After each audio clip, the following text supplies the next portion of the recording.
Hey, what's up? This is Sports Truth. I'm Jordan Harris, your host. So today I want to do a video based on some comments that I've been seeing in the comment section. Not just in the comment section of my videos, but also videos that I've seen just around the internet. Um, it seems like the expectations for this Florida State Miami game are all over the place. It seems like the Miami fan base expectations is way down here, and it seems like every Florida State fan that I see online, their expectations is way up here.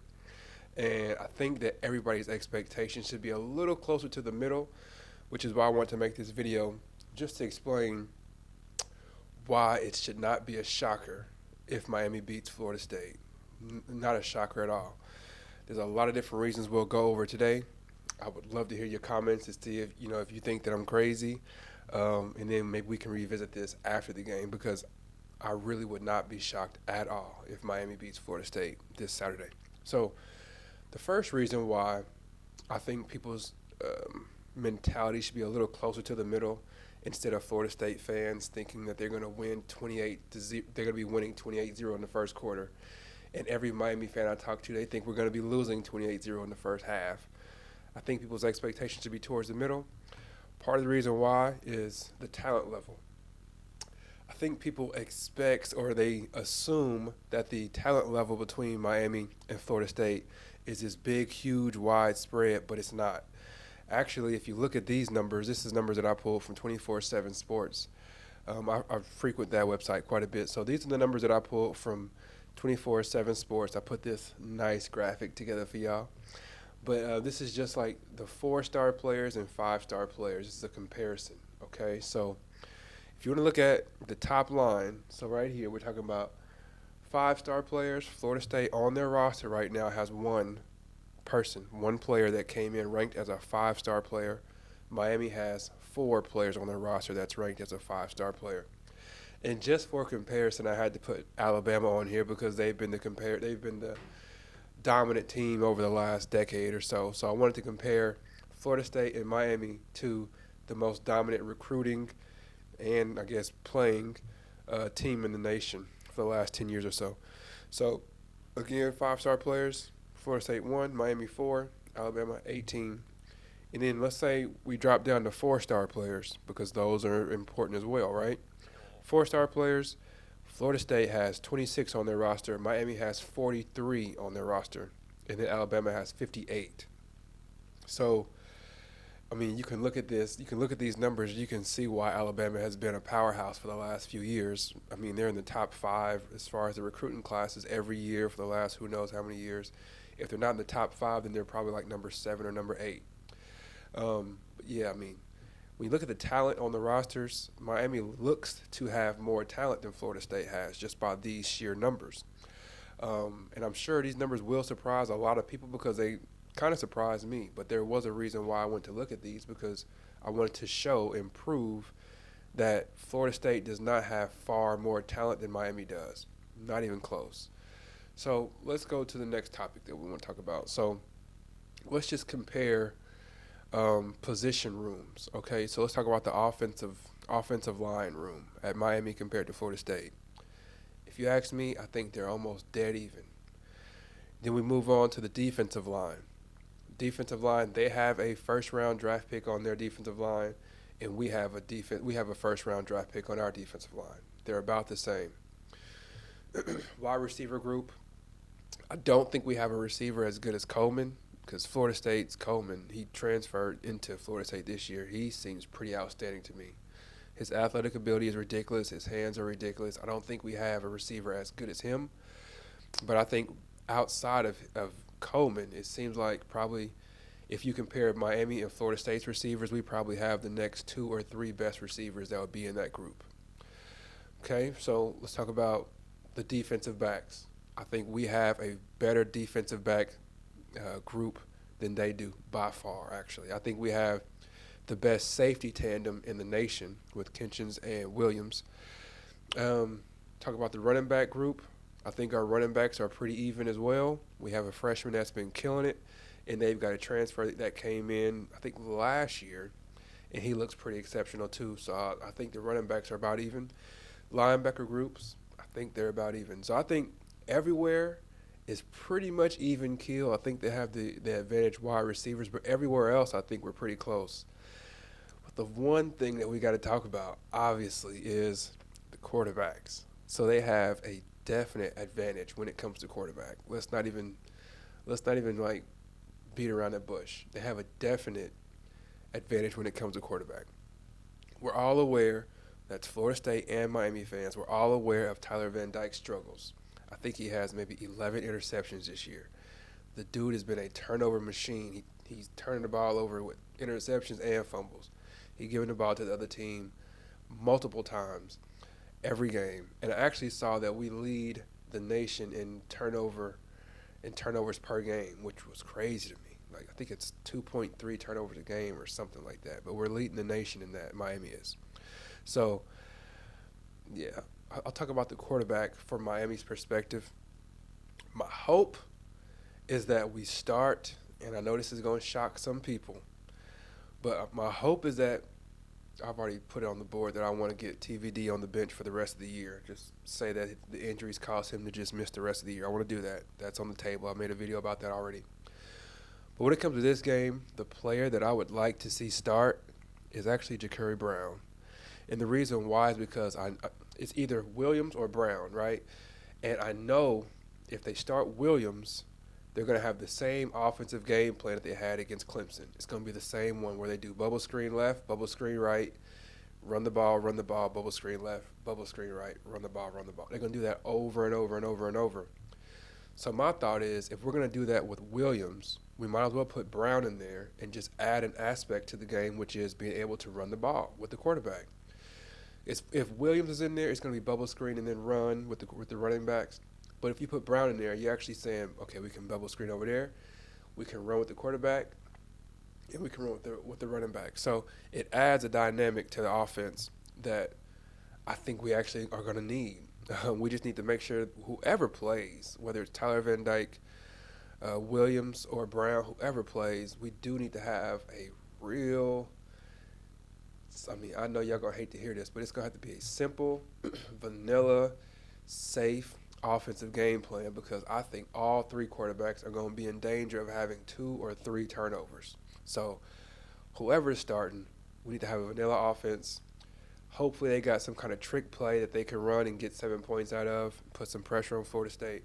But that's my hope for what we do at the quarterback. Now, my expectations are a little bit different. I do expect that Cristobal starts TVD, Tyler Van Dyke, but I think this is the game that he pulls him if he doesn't play well. I think if he has an interception in the first half, I think he'll start. I'm sorry, if he has an interception in the first quarter, I think he'll start the second quarter with a different quarterback. A lot of the times these coaches, they don't want to get their team down by benching the quarterback before the game. So what they do is they say, I'm going to give the quarterback an opportunity to play well, and as soon as he makes a mistake, the coach is able to say, well, I gave you an opportunity. We're going to have to move on to somebody else. I think that's what he's going to do is start Tyler Van Dyke and have a quick leash to pull him probably at the end of the first quarter. I will say this, though.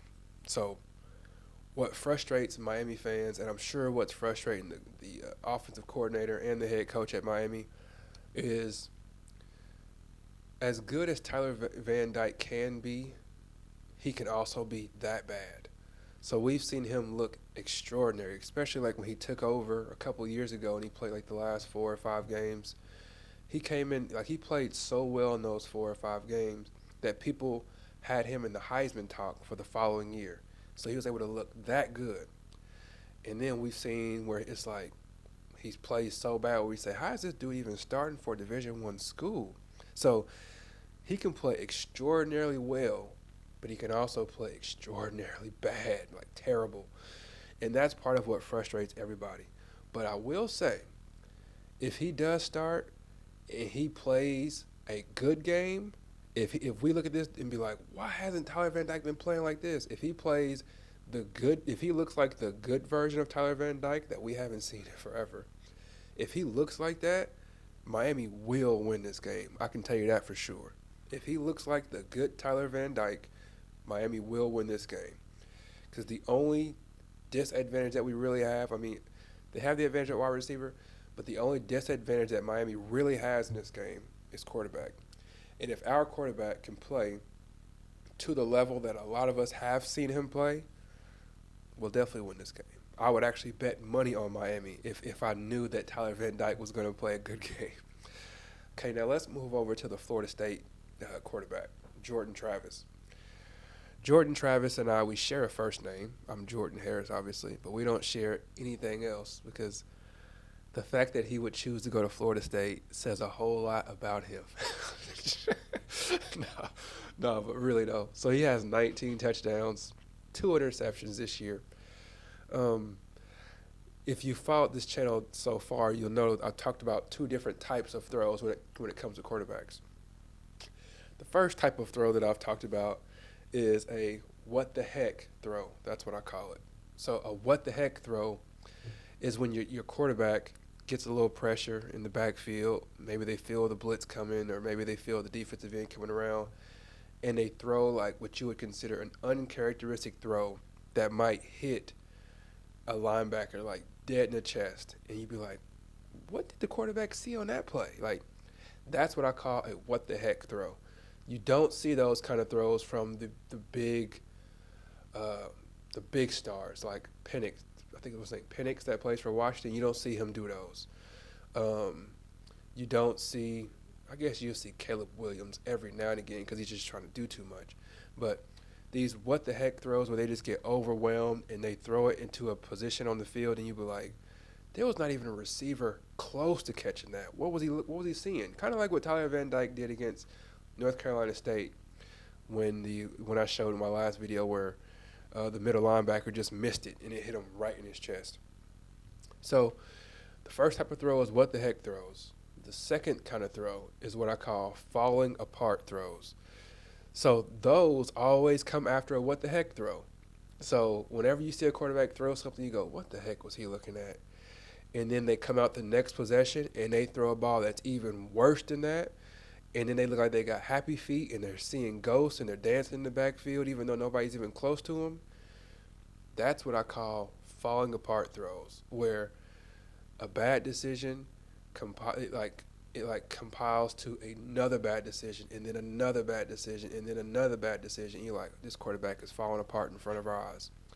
So Tyler Van Dyke definitely does that, but I've also seen Jordan Travis do that. I've seen him do that. I saw him do that many times last year. I've seen him do that a couple of times this year where he looks like he is a deer in the headlights, and then he'll hand the ball off, and then his running back will run for 70 yards, score a touchdown, and save him. I've seen that happen with Jordan Travis this year. But what I'm saying, the reason why I'm talking about this is I truly believe that Jordan Travis is going to give us a couple of footballs that we can intercept and take to the house. I think he'll give us at least one, possibly two. So it's going to be a day where our defense, they just need to